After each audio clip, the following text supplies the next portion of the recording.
ప్రేక్షకులకు నా నమస్కారాలు. నేను మీ జ్ఞానాన్వేష్.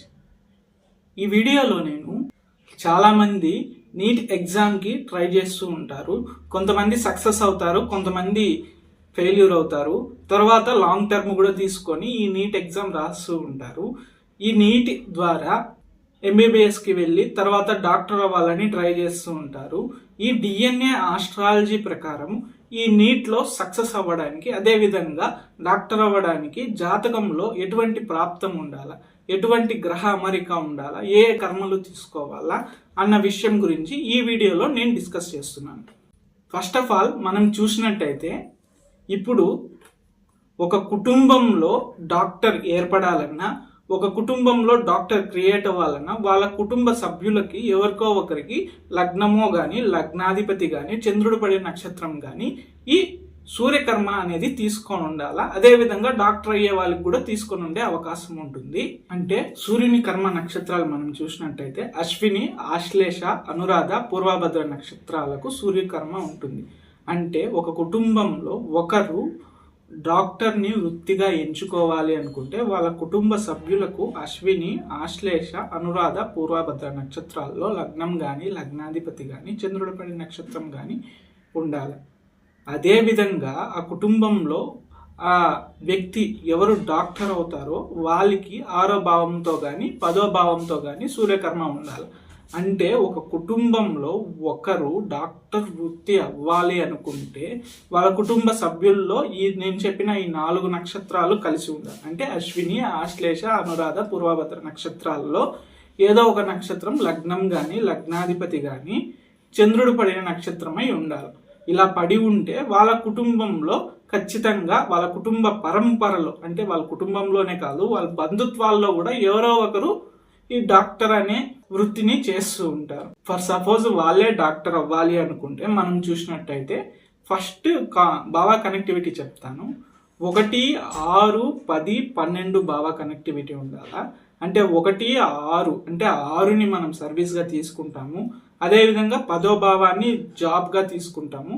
ఈ 12వ భావం ఎందుకు వచ్చిందంటే 12వ భావాన్ని డిఎన్ఏ ఆస్ట్రాలజీ ప్రకారం సూర్యకర్మగా తీసుకుంటాం కాబట్టి 1, 6, 10, 12 కాంబినేషన్ ఉండాలా. అదేవిధంగా అలా కాకపోతే 1, 6, 10 కేతువు కాంబినేషన్ అంటే వాళ్ళు ఈ వైద్యానికి సంబంధించిన వృత్తుల్లో వెళ్ళవచ్చు అని తెలియజేస్తాము. కానీ మనము ముఖ్యమైన విషయానికి వస్తే ఈ వైద్య రంగంలో మనం చూసినట్టయితే చాలా కోర్సెస్ ఉన్నాయి.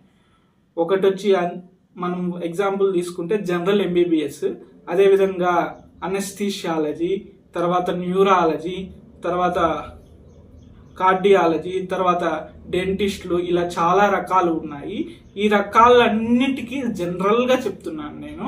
అంటే ఒకటి లగ్నం కానీ, లగ్నాధిపతి కానీ, చంద్రుడు పడి నక్షత్రం కానీ అశ్విని, ఆశ్లేష, అనురాధ, పూర్వభద్ర నక్షత్రాల్లో ఉండి 1, 6, 10, 12 కాంబినేషన్ ఉండడము, లేకపోతే 1, 6, 10 కేతు కాంబినేషన్ ఉండడం, లేకపోతే 6వ భావంలో ఏదో ఒక గ్రహం వచ్చి ఈ అశ్విని, ఆశ్లేష, అనురాధ, పూర్వభద్ర నక్షత్రాలతో ఉండడము, లేదనుకుంటే 10వ భావంలో ఏదో ఒక గ్రహం వచ్చి ఈ అశ్విని, ఆశ్లేష, అనురాధ, పూర్వభద్ర నక్షత్రాల్లో ఉండడం, లేదనుకుంటే 6వ భావాధిపతి అశ్విని, ఆశ్లేష, అనురాధ, పూర్వభద్ర నక్షత్రాల్లో ఉండడము, లేకపోతే 10వ భావాధిపతి ఈ సూర్యకర్మ నక్షత్రాల్లో ఉండడం, లేకపోతే 6వ భావంలో కానీ, 10వ భావంలో కానీ, 12వ భావంలో కానీ కేతు ఉండడము, లేదు మనం చూసుకుంటే 6వ భావాధిపతితో కేతు కలిసి ఉండడము, 10వ భావాధిపతితో కేతు కలిసి ఉండడము, 1వ భావాధిపతితో కేతు కలిసి ఉండడము, 12వ భావాధిపతితో కేతు కలిసి ఉండడం. ఇది జనరల్. అంటే ఎవరైనా సరే డాక్టర్ అంటే వైద్య వృత్తికి వెళ్ళడానికి ప్రాప్తం ఇది. దాంట్లో మళ్ళీ మిగిలిన సెక్షన్స్ ఉంటాయి. అంటే న్యూరాలజీ కానీ, కార్డియాలజీ కానీ, డెంటిస్ట్ కానీ, ఆర్థోపెడిస్ట్ కానీ ఇలా ఉంటాయి కదా, అవన్నీ మళ్ళీ వేరే కాంబినేషన్ వస్తుంది. నేను జనరల్గా ఒకరు డాక్టర్ అంటే వైద్య వృత్తికి వెళ్ళాలంటే ఇది కాంబినేషన్. ఈ కాంబినేషన్ వచ్చిన తర్వాత ఇప్పుడు మనం డిస్కస్ చేయబోయే టాపిక్ వచ్చి నీట్ ఎగ్జామ్. అంటే నీట్ ఎగ్జామ్కి ఎవరు సక్సెస్ అయ్యి దాని ద్వారా ఎంబీబీఎస్కి వెళ్ళి దాని ద్వారా డాక్టర్ అవుతారు అని చూసినట్టయితే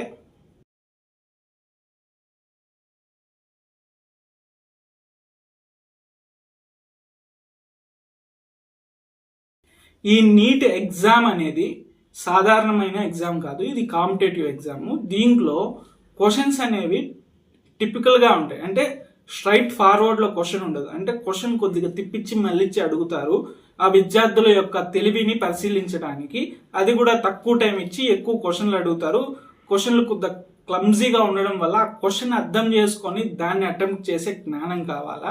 అదేవిధంగా ఇది కాంపిటేటివ్ ఎగ్జామ్ కాబట్టి నేను ఇప్పుడు వరకు చూసిన జాతకాల్లో, పరిశీలించిన జాతకాల్లో ఈ నీట్ ఎగ్జామ్ సక్సెస్ అయ్యే వాళ్ళు ఎవరు అని చూసినట్టయితే ఈ 1, 6, 10, 12 కాంబినేషన్, లేకపోతే 1, 6, 10 కేతు కాంబినేషన్, అదేవిధంగా సూర్యకర్మ తీసుకొని దాంతోపాటు బుధకర్మ తీసుకున్న వాళ్ళకి ఈ కాంపిటేటివ్ ఎగ్జామ్స్లో సక్సెస్ అయ్యే అవకాశం ఉంటుంది. అంటే బుధకర్మ నక్షత్రాలు మనం చూసినట్టయితే రోహిణి, ఉత్తర, పూర్వాషాఢ నక్షత్రాలను బుధకర్మ నక్షత్రాలు అంటాం. అంటే రోహిణి, ఉత్తర, పూర్వాషాఢ నక్షత్రాల్లో లగ్నం కానీ లగ్నాధిపతి కానీ చంద్రుడి పడి నక్షత్రం కానీ ఉన్నా కానీ ఈ కాంపిటేటివ్ ఎగ్జామ్స్లో సక్సెస్ అయిన వాళ్ళు ఉన్నారు. లేదనుకుంటే లగ్నంతో 4వ భావాన్ని మనము డిఎన్ఏ ఆస్ట్రాలజీ ప్రకారము బుధకర్మగా తీసుకుంటాం. అంటే లగ్నంతో 4వ భావ కనెక్టివిటీ ఉండాలి. అంటే లగ్నంతో 4వ భావ కనెక్టివిటీ ఉండాలా, లేకపోతే లగ్నాధిపతితో 4వ భావాధిపతి కనెక్టివిటీ ఉంటే వాళ్ళు కాంపిటీషన్లో సక్సెస్ అవుతున్నారు. అంటే ఈ కాంపిటీషన్కి దీనికి సంబంధం ఏంటి అంటారా? అంటే ఇది నేను చెప్పేది వచ్చేసి మెడిసిన్కి వచ్చేసి మామూలు సూర్యకర్మ తీసుకొని నేను ఇంతకుముందు చెప్పిన కాంబినేషన్స్ తీసుకొని ఉండాలా. వీళ్ళు కాంపిటేటివ్ పరంగా ఎంబీబీఎస్ చేస్తున్నారు కాబట్టి ఇది కూడా ఉండాలి. అంటే ఇది ఒకటే కాదు, మనము ఏ విషయం తీసుకున్నా, ఏ వృత్తి తీసుకున్నా కానీ ఒకరికి బుధకర్మ కానీ ఉంటే ఆ వృత్తిలో వాళ్ళ యొక్క పరిజ్ఞానం, వాళ్ళ యొక్క నాలెడ్జ్, వాళ్ళ యొక్క తెలివితేటలు మిగిలిన వాళ్ళతో పోలిస్తే ఎక్కువగా ఉంటాయి. అంటే రోహిణి, ఉత్తర, పూర్వాషాఢ నక్షత్రాల్లో లగ్నం కానీ లగ్నాధిపతి కానీ చంద్రుడి పడి నక్షత్రం ఉండి వాళ్ళు ఏ వృత్తిలో చేసినా కానీ మిగిలిన వాళ్ళతో పోలిస్తే వాళ్ళ యొక్క తెలివితేటలు కొద్దిగా అధికంగా ఉంటాయి. ఈ డిఎన్ఏ ఆస్ట్రాలజీ ప్రకారం నీట్ ద్వారా ఎవరన్నా డాక్టర్ చేయాలి అనుకుంటే వాళ్ళ యొక్క అమరిక ఎలాగుండాలంటే 1, 6, 10, 12 లేకపోతే 1, 6, 10 కేతు కాంబినేషన్ ఉండాలా, లేకపోతే లగ్నం కానీ లగ్నాధిపతి కానీ చంద్రుడి పడి నక్షత్రం కానీ సూర్యకర్మ నక్షత్రాలు అయి ఉండాలా, లేకపోతే 6వ భావంలో కానీ 10వ భావంలో కానీ కేతు ఉండాలా, లేకపోతే 6వ భావాధిపతి 10వ భావాధిపతి వచ్చి సూర్యకర్మ నక్షత్రాల్లో ఉండాలా, 12వ భావాధిపతి సూర్యకర్మ నక్షత్రాల్లో ఉండాలా. అదేవిధంగా దాంతోపాటు వీళ్ళు కాంపిటీషన్ పరంగా వెళ్తున్నారు కాబట్టి 1వ భావంతో 4వ భావం కనెక్టివిటీ ఉండాలా, లేకపోతే ఆ జాతకం అనేది బుధకర్మ తీసుకొని ఉండాలి అని నేను ఇప్పుడు వరకు పరిశీలించిన జాతకాలలో చూసి ఆ విషయాన్ని మీకు తెలియజేస్తున్నాను. కావాలంటే మీ జాతకంలో, మీ బంధువుల జాతకాల్లో ఎవరన్నా నీట్ క్లియర్ చేస్తుంటే వాళ్ళ యొక్క జాతకాల్లో ఇలాంటి అలైన్మెంట్ ఉంటుంది, కావాలంటే చెక్ చేసుకోండి. మరో వీడియోతో మళ్ళీ కలుస్తాను. మీ జ్ఞానాన్వేష్.